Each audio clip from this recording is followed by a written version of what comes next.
মুমিন বান্দা যখন কবরের মধ্যে শুয়ে পড়ে,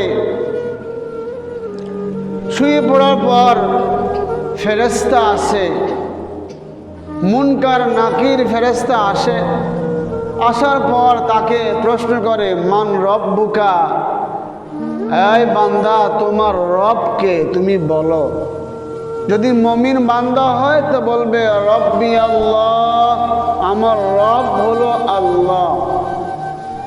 ফেরেশতা তাকে আবার প্রশ্ন করে, তোমার ধর্ম কি বলতে পারো বান্দা? বলে যদি মুমিন বান্দা হয় তাহলে সে বলে আমার ধর্ম হলো ইসলাম।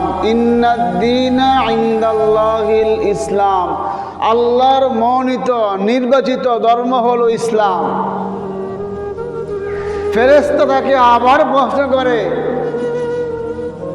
বিশ্বনবী মুহাম্মদুর রাসূলুল্লাহ সাল্লাল্লাহু আলাইহি ওয়াসাল্লামকে তার কবরের পাশে এসে দাঁড়ায়া মুদ্দারকে প্রশ্ন করে, দেখো ইনাকে চিনো, ইনি কে?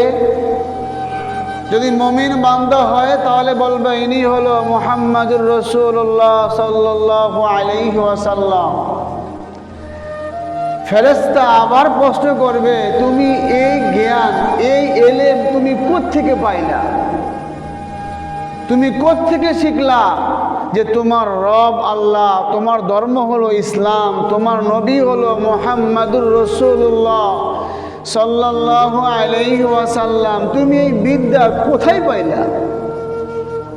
তো মুমিন বান্দা জবাব দেয়, আল্লাহর কোরআন থেকে পড়ে পাইছি।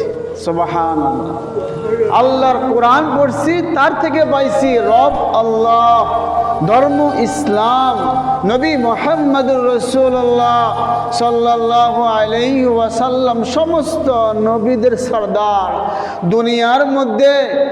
দুনিয়ার মধ্যে আসমানের নিচে আল্লাহর পরে সর্বশ্রেষ্ঠ যিনি, ইনি হলো মুহাম্মদুর রাসূলুল্লাহ সাল্লাল্লাহু আলাইহি ওয়াসাল্লাম।